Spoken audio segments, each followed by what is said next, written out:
Well, I think that sign says it all. I think I now have a nice warm place to work on the saws up on the hill. And that thing heats this thing up pretty quick. I'm quite surprised. It's pretty chilly out. And got a couple small saw projects I want to do before I go back up, to the house. And this is at 6:30, and it now runs pretty good. Now that I've put some seals in the darn thing. And I've got a bunch of these old bars and stuff laying around, and I'm kind of the mindset if I don't use them, throw them out. And the groove, it's warm, but it's not terrible.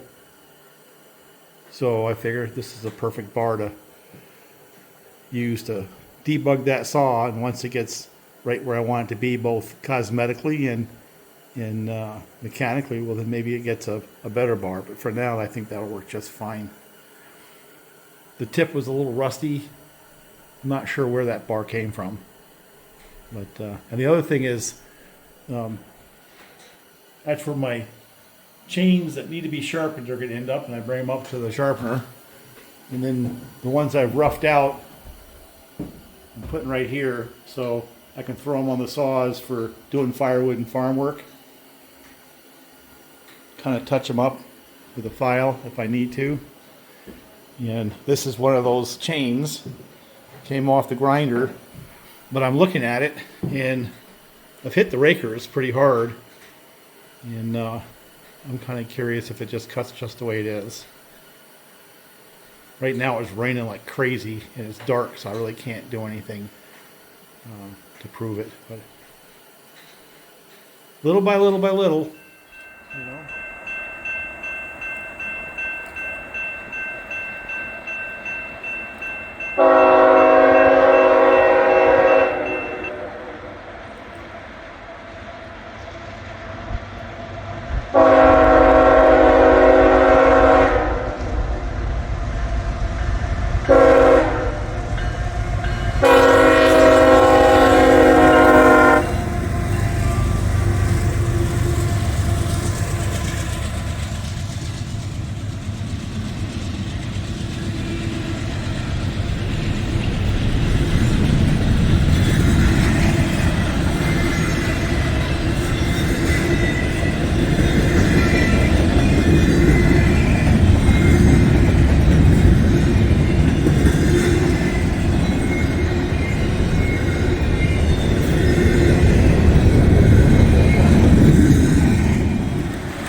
Thursday night, and it's raining all day long. So obviously not going to be in the woods. And over the last month, a whole bunch of stuff has sort of arrived at the Hilltop Saw Shop, the layout. And I really haven't had a chance to go through it. It's a little bit of a funny time. Seasons are changing. We're getting into the holiday season and winter, and that's always where things like this pick up. Toy trains in general historically have picked up during that time of year. And this weekend happens to be the show. And I'm not sure I'm going to go, partly because all the stuff is right here. I mean, this stuff has all showed up at the shop, and I've had no time at all to even look at it to see if it runs. I think the last time I spent time up here, I was running this after a service. And of course I had tweaked the weaver I'd got here. This weaver right here, I'd solved some issues and did a service on that, and turned out to be a really nice running locomotive. I really like those. I have another set of Weaver Sharks I'm still kind of developing. It has, they're Pennsylvania PRR shells, but it's missing a few screws here and there. But for the most part, it's in good shape. It's just missing some pieces. So that'll happen at some point in time. And along the way, this pair of locomotives showed up. And before them, we had a pair of Alcos show up. Had this one right here, the RS11, and this one right here. I think I did a video on both of those. I'm pretty sure I did. And they run good. They run really, really well. So these Weavers in Williams that I've acquired this last summer have really set a high bar. So I have high hopes for this pair of Williams. Now, what are they? Well, let's see if we can see what the box says about them. I think you can read as well as I can. That's this one right here.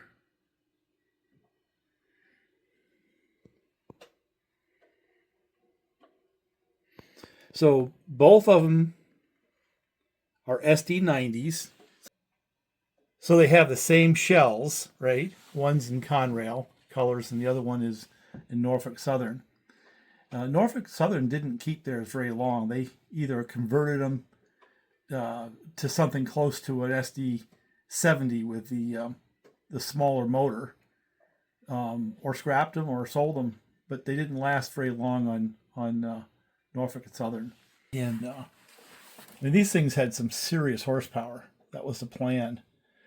And they ended up getting the 710-16s at I guess it was 42 or 4,300 horsepower when they were all said and done. Pretty much the same as the SD70 MACs. So kind of an interesting story. They're certainly a longer locomotive. I'm kind of curious to see if they get around my track. So I'm going to pick one of these and just see if it runs. I'll probably start with that one right there because it is used. A little bit older. It's not a Bachmann. It was before Bachmann bought them out. And so let me see if I can get it up on the top track here. Take the MTH Alco PAs and move them along.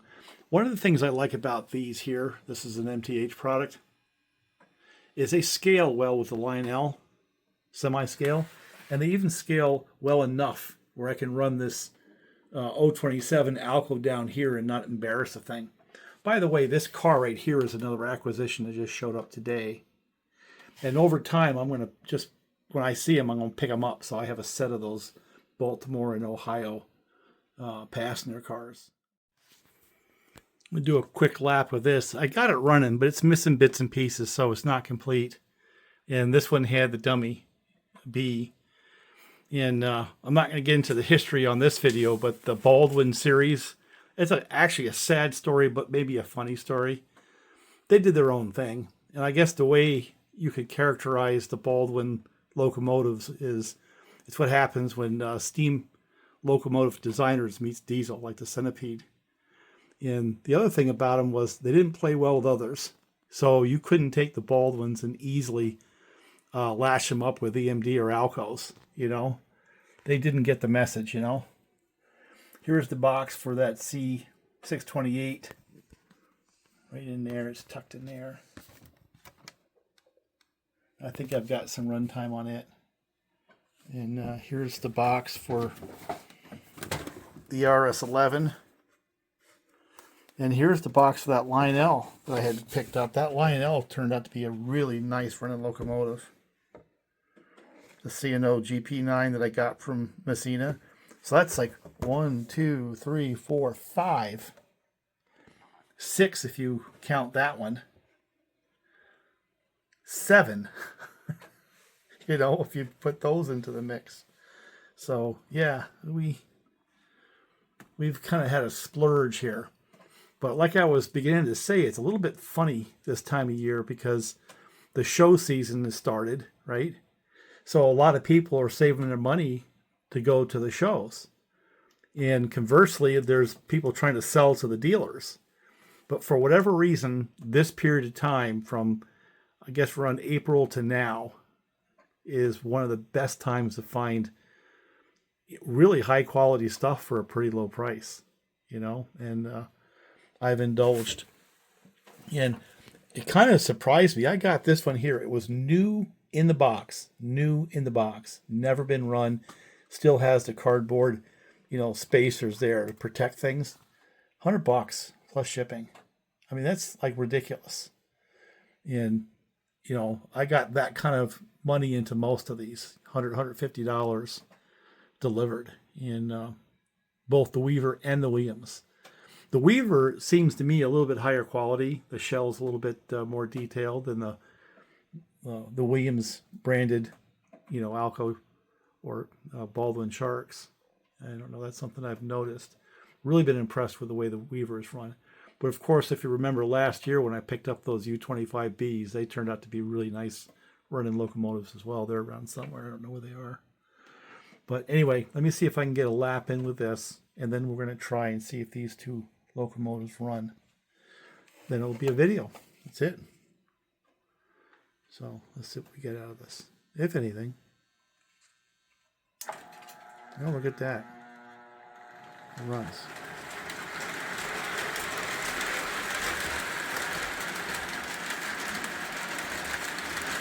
So I did a service on that one too, and basically pieced it back together because it came basically in a box, completely disassembled, but it's missing some pieces.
So these are the Weaver Sharks that I've acquired this last month or so.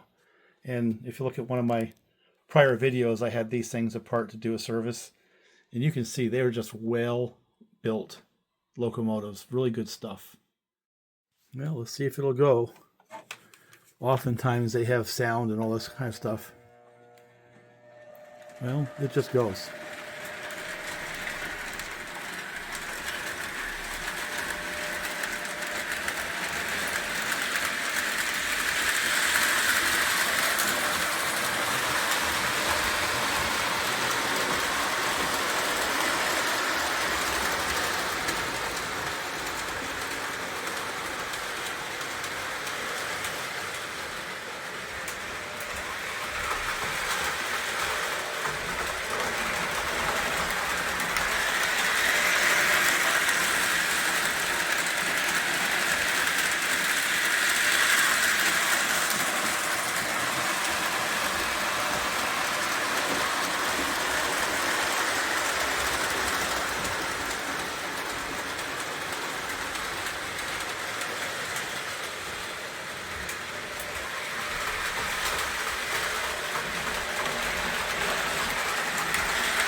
All right, it's this one's turn to see if it'll go.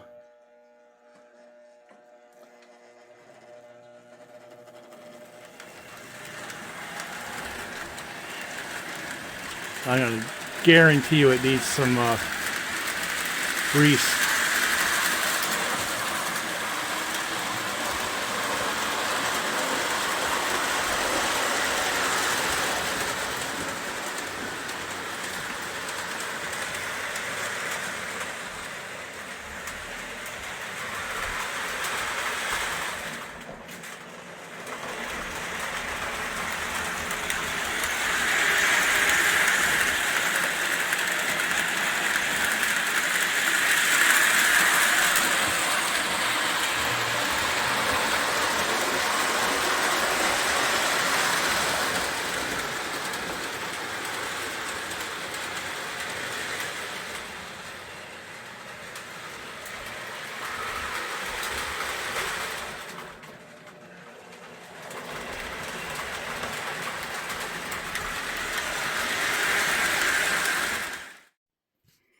Yeah, it's pretty simple underneath.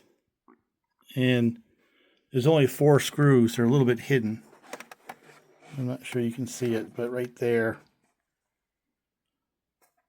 on each side there's 1, 2, 3, 4. So that's what they look like. And then hopefully it'll come right apart. And that's what it looks like on the inside. Pretty simple, you know. Speaker's kind of loose. Not sure I expected that. There's the cards. I'm not seeing a battery or anything, so it looks just like the Williams stuff. And these lights didn't seem to be working. What I'm going to do is test them. I don't know why they wouldn't be working. And I didn't get any sound either, so it's either turned off or, like I said before, I just don't have the voltage to make it happen. So we'll put it on the test transformer and see. But before I do that, before I do anything, I'm going to get some grease inside the trucks. I mean, I can't stand running them dry. That's not a good move, you know. It doesn't matter whether it's 5 minutes or 15 minutes. But pretty simple layout. And pretty much like most of them, there's just one screw right there, a Phillips head that releases the motor. I'm not sure if I got it released or not. Yeah, see? Just one screw. And it looks to me like it's got plenty of grease. It just needs to get run, I guess. So I'm just going to put it right back together because it was greased at the factory. And now that I know that, I don't mind running it. It just needs to get some run time. I'll get some oil in the truck. That'll help.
Well, the lights are brighter now.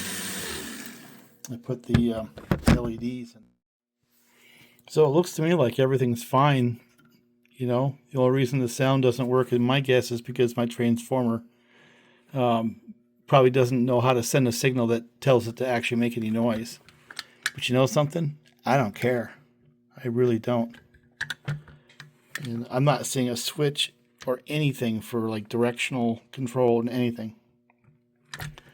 So either the card is just simply not working, even though it's brand spanking new, or the conventional transformers don't know how to excite the card so it does its thing. But what I do know is I think it needs to get run. I think the biggest issue it's going to have in terms of its smoothness is like a break-in, get all those gears working against each other and grinding themselves to fit. So I think that's what I'm going to do. I'm going to put it on the other upper track and just let it run for a while. One thing I did see is the power to the light. See how it can chafe against that frame right there. Eventually, yeah, it'll eventually wear through the insulation. So what I did is I put a tie wrap and kind of keep it up and away from that. And since these things don't make any heat, I don't think that's going to be a problem. So let me put one on this side and put the shell back on.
Well, the LEDs certainly did work. And the more I run it, the smoother it gets. So that break-in concept seems to be applying. I did shoot a little grease in both sides, regardless of what was there before. The silicone will loosen it up some. Although the grease in there looked fresh. Didn't have a bad consistency at all. And, well, this guy right here,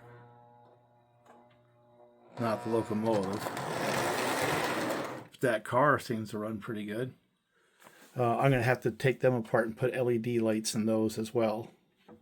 So let me go take the Norfolk Southern and do the same thing. Let me put some LEDs in that one and grease in its trucks and do another couple of laps and call it a night.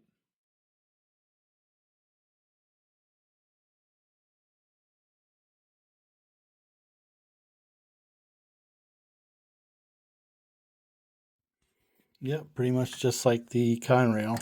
I get rid of these. Put the LEDs in and shoot some grease into the trucks.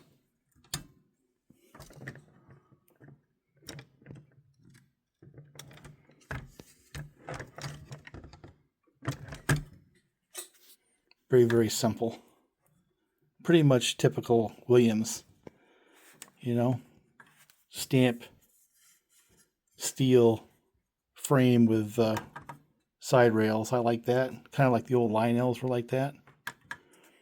Vertical cans, die-cast trucks, die-cast side frames, metal gears. You know, simplistic cards. The thing I take away from all this is it'd be really easy to add electronics to this chassis, should someone want that. I'm tempted to see whether or not my theory on voltage on these is correct. Otherwise, basically, they were designed to run over 12 volts, and me running them at 5 and 6 volts because that's all it requires for the motor doesn't let these cards do their thing. So what I'm thinking of doing is I have a couple of digitally controlled regulators, so I can regulate the voltage to the motor, so I can jack the chassis voltage up to say 18 from the track, and then have something to cut it from the chassis to the motor, so I get full voltage on the cards, and then the 5 or 6 volts at the motor is what I'm thinking of doing.